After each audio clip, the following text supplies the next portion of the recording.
Dang, file size. Cut my last video off. I completely forgot where I was. But anyway, I've been making a lot of changes. Been going through some stress lately. In the Bible, it talks about life being full of all kinds of trials and tribulations, and how we should be glorying. We should be happy, whatever the word is. We should be happy that we are counted worthy of suffering for Christ's sake. That sounds like a curse. And I wouldn't exactly call what I'm going through suffering, but it does seem like I'm making a lot of changes in my life for God, in the pursuit of God, and a lot of them involve turning away from material things. In life, we're told to work for money, fame, power. I don't want any of those things. And it says, seek ye first the kingdom of God and his righteousness, and all these things will be added unto you. And the first thing we're to seek is God. I guess it also says that he will bring forth his fruit in his season. And I guess I'm getting impatient for my season, which is bad, because it says, blessed are they who wait on the Lord. So you got to learn to wait. It's a scale, constant tipping back and forth between doing what's right for God, which leads to sacrifices in your life. I mean, it says, Paul says, to be the servant of none. What does that mean? I mean, jobs. To be a servant is a way of life in our economy. Not everyone goes around doing their own thing. Most of us don't.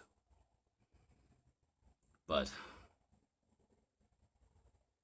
that's kind of God's commandment to us, to live our own lives, to be subject to no man, to follow him.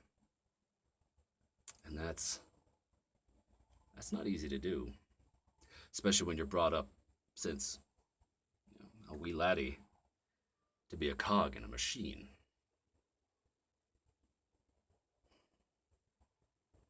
And when you first make the change to God, I don't know if anything's going to come about from these changes.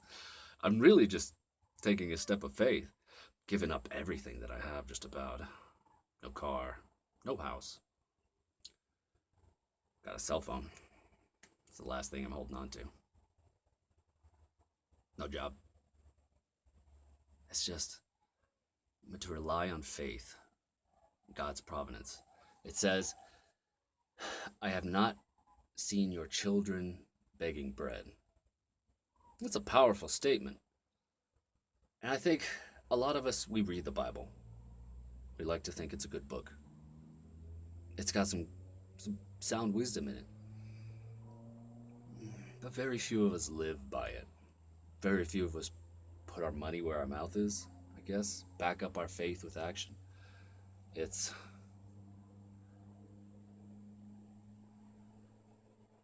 stressful to put everything on the line for God and expect him.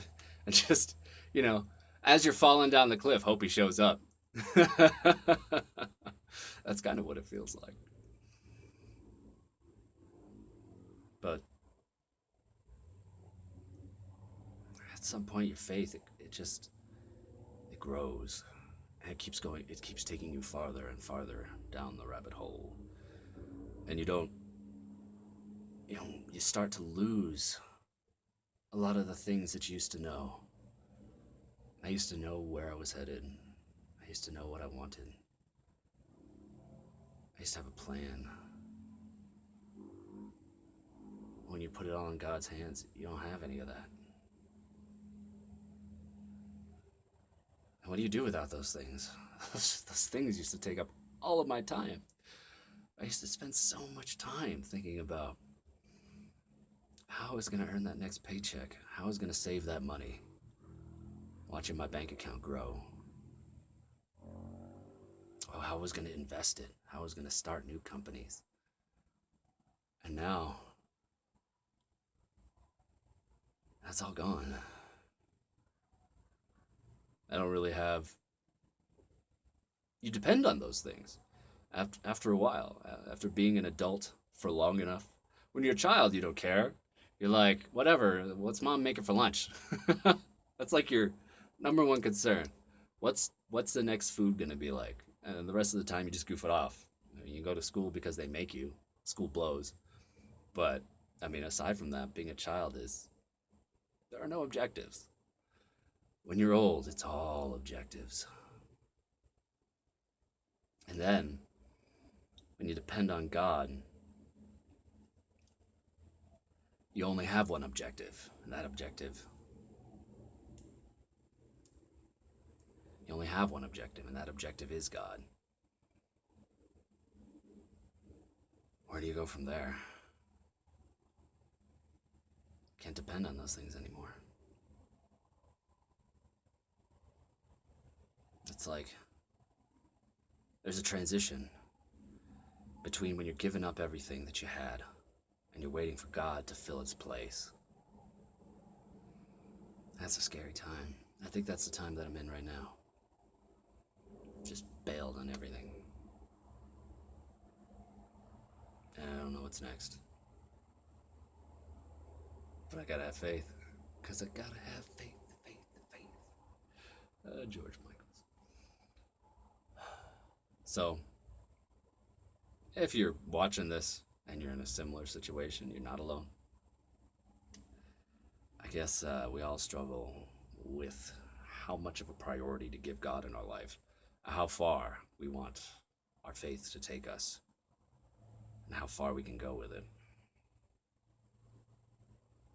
I'll let you know. Normally I end these videos with a call to prayer, salvation, but my battery is dying, so I'm going to have to cut it a little short. But if you call on the name of whosoever shall call upon the name of the Lord will be saved. And if you believe in Jesus Christ and the sacrifice that he made for you, and you admit that you're wrong, just admit that you're wrong. It's not a big deal. Apologize. Ask for forgiveness. He'll give it to you. That's all it takes. That's so hard for some people. Pride. The Achilles heel of humanity. Have fun, Internet.